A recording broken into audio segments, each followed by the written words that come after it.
South Korean scientists have developed bacteria capable of producing plastics. The plastic they produce has good properties and can be used in various industries. Plastic pollution is a serious problem. It affects all environments, both marine and terrestrial. Since the early 1950s, plastic consumption around the world has increased exponentially, translating into thousands of tons of waste ending up in landfills and oceans every year. What's more, the plastics industry is based on crude oil, which is associated with greenhouse gas emissions that pollute the air and contribute to climate change. The answer may be biodegradable plastic produced not from crude oil but by bacteria. Work on microbes capable of producing plastics has been ongoing for years. It seems that scientists from South Korea have succeeded in this feat. The results and description of the research were published in the journal Trends in Biotechnology.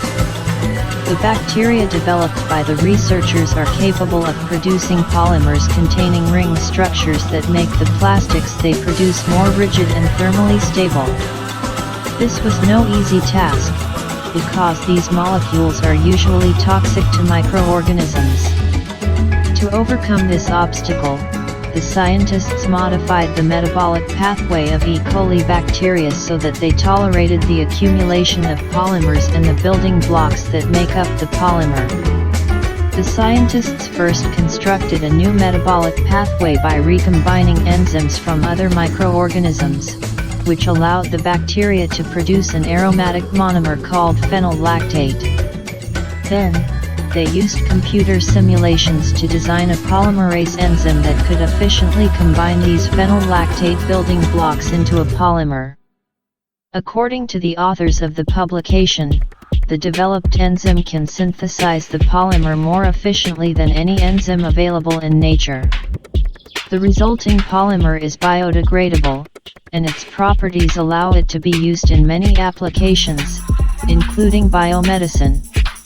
I think biomanufacturing will be the key to successfully mitigating climate change and the global plastic pollution crisis, says Sang-Yup Lee of the Korea Advanced Institute of Science and Technology. We need to work together internationally to promote bio-based manufacturing so that we can provide a better environment for our future, he adds. After optimizing the bacteria's metabolic pathway and polymerase enzyme, the researchers cultivated the microbes in fermentation tanks. The final strain was able to produce 12.3 G/L of the polymer, poly-diphenylactylate. To bring the product to market, the researchers want to increase the yield to at least 100 G/L. Based on its properties, we believe that this polymer should be particularly suitable for drug delivery. It is not as strong as PET, mainly due to its lower molecular weight, Lee says.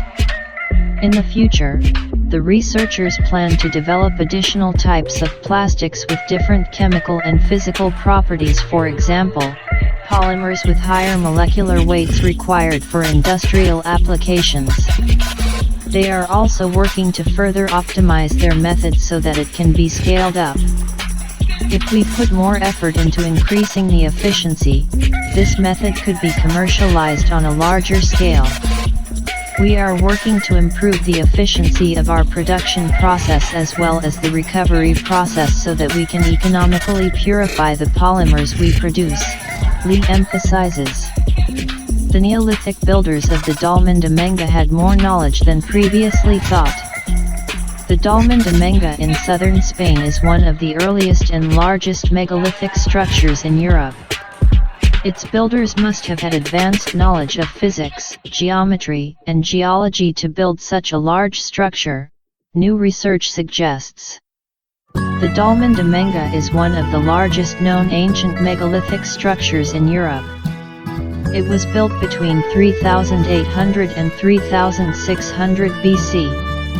At 27.5 meters long, 6 meters wide and 3.5 meters high, it was built from 32 enormous stones, the largest of which weighs more than 150 tons, more than 3 times heavier than the heaviest stone at Stonehenge in the UK, which was built more than 1,000 years later. The stones supported the roof of a large chamber, which was probably used as a tomb, and the entire stone structure was covered with earth and built into the hillside. When the chamber was opened in the 1840s, archaeologists discovered the skeletons of several hundred people inside. The Dolmen de Menga is located near the city of Antequera in Andalusia. The stones used to build the structure came from a quarry located about a kilometer from the structure. The structure itself has remained virtually intact throughout this time. A study published in Science Advances shows that the ancient builders of the structure had much more advanced knowledge of physics and geology than is usually attributed to prehistoric people. The authors of the paper say that the construction reflects a process of trial, error, and learning similar to how scientists solve problems today. How did architects from almost 6,000 years ago design and build such a solid structure from incredibly heavy materials? This is the question asked by scientists from the University of Seville.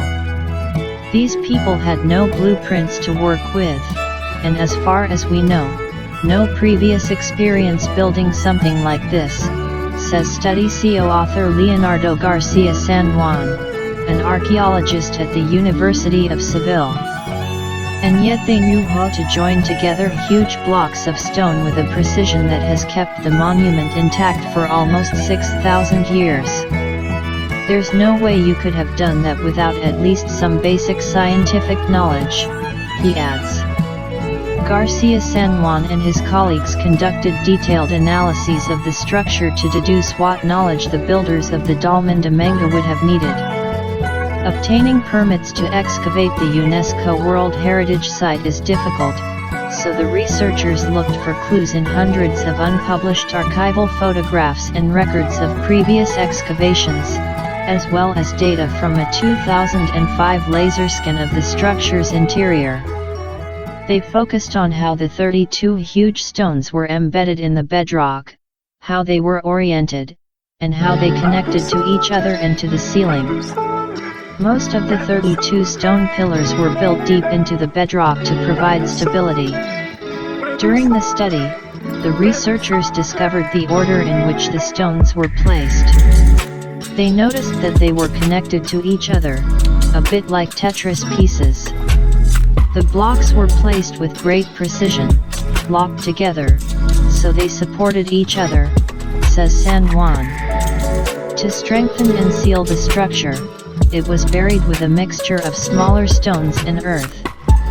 The heaviest stone, a 150-ton slab that forms part of the ceiling, has a slightly convex shape that distributes the weight sideways, making the Dolmen de Menga the earliest known structure to use the arch principle. The quarry from which the stones used to build the Dolmen de Menga came is located about 50 meters higher than the structure. The builders somehow transported the giant stones down the slope. How? This is a matter of debate. Some researchers suggest that the stones were probably rolled on wooden beams. The authors of the study suggest that something like a sleigh would have been more efficient, providing a soft transport for the stones. Transporting the huge stones to the site without damaging them required great care, especially in the soft sandstone from which the roof of the structure was made. Another task requiring great precision and skill was setting the stone pillars into the bedrock, which had been carved out to a depth of 1.5 meters. Laser scanning has shown that the builders used counterweights and ramps to carefully move the massive stones and align them according to the design. Taken together, this evidence suggests that the builders of Dolmen de Menga not only had good logistics and planning, but also a sophisticated knowledge of construction and materials. They understood the geological properties and location of available rocks, as well as physical properties such as friction, load-bearing capacity, and mass. And in fitting all the stones together, they applied their knowledge of geometry, the authors of the publication claim. You wouldn't find any engineer today who could have built such a structure with the resources and means available 6,000 years ago, says Garcia San Juan. I've always been amazed by the engineering skills that went into building the Dolmen de Menga, says Michael Parker Pearson, an archaeologist at University College London who was not involved in the published research. This work shows how precisely it must have been done, with an extraordinary sense of dimensions and angles. With such large stones, the builders couldn't afford to make mistakes in maneuvering them to position them. If even one was off by a few centimeters, it would have been difficult to correct it once the upright stone was placed in the excavation. The human heart is unique among mammals. Mammals have made their home in almost every corner of the planet. Their extraordinary ability to adapt to different environments has contributed to this, and each species has developed unique features to survive and thrive. One such feature in humans is the structure of the heart. Our hearts are unique and distinctly different from the hearts of our closest relatives. Humans diverged from chimpanzees, pan troglodytes, our last common ancestor, about 5 to 6 million years ago. We evolved an upright posture, unlike other mammals, which allowed us to engage in more activities, such as hunting. We also evolved much larger brains. These changes were associated with greater metabolic demands, requiring more blood to be pumped to our muscles and brain. In a recent paper in the journal Nature Communications, scientists show that the human heart has adapted to support our upright posture, movement, and larger brain. Although the structure of the mammalian heart is similar, there are differences between species that may reflect evolutionary divergences between closely related species. Amy Drain of Swansea University in the UK and researchers from other institutions have spent recent years studying the cardiovascular systems of great apes around the world. Their work includes using cardiac ultrasound, which can assess the structure and function of the heart, its size, and the way the muscle works, how it contracts, twists, and turns. The team's previous research suggested that the structure of the human heart may differ from that of a chimpanzee. Using ultrasound, the researchers found that the left ventricle, the main pumping chamber of the heart in chimpanzees, contains bundles of muscle arranged in a mesh known as myocardium. In the latest study, they confirmed that myocardium is present in other great apes, but not in humans. Humans have a smoother left ventricle wall. This difference is particularly evident in the lower part of the left ventricle. The study not only revealed structural differences in the left ventricle of the human heart compared with that of great apes. It also revealed an important difference in function. Using a specialized technique that tracks the movement of the heart muscle during contraction and relaxation, the researchers examined how the muscle thickens, twists, rotates, and lengthens. They found that the femoris, which has the least trabecular structure, showed significantly more twisting and rotation at the top of the heart during contraction.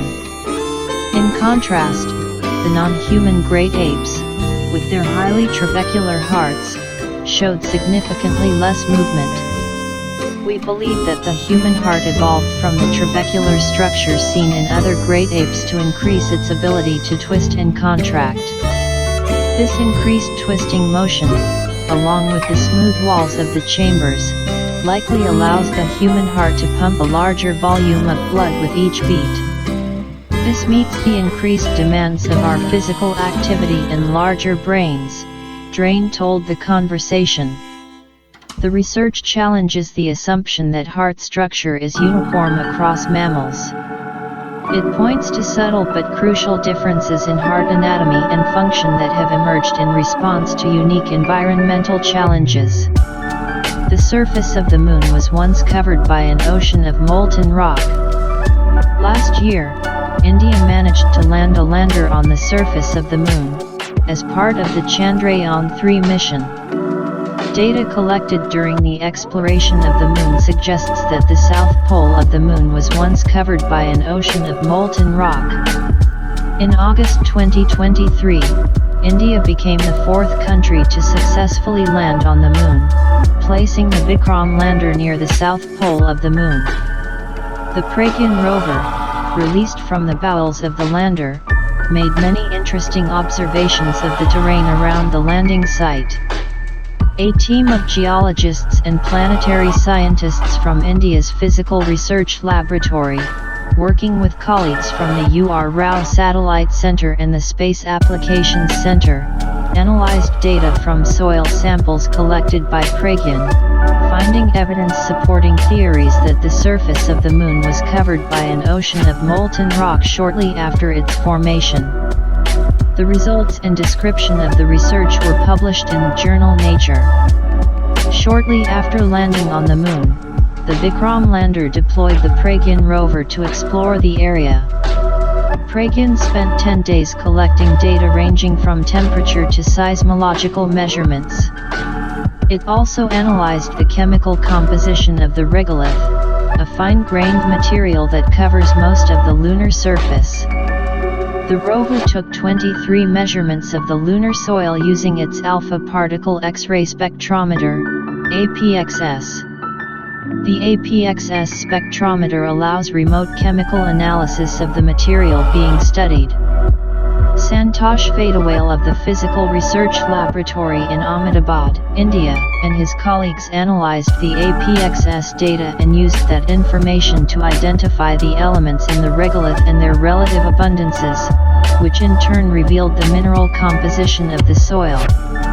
They found that all 23 measurements showed that the regolith was composed primarily of anorthosite, a mineral that is abundant on the Moon. This is pretty much what we expected based on the orbital data, says Lindy Elkins-Tanton of Arizona State University in Tempe. Previous landers have produced similar results, but Chandrayaan-3's samples are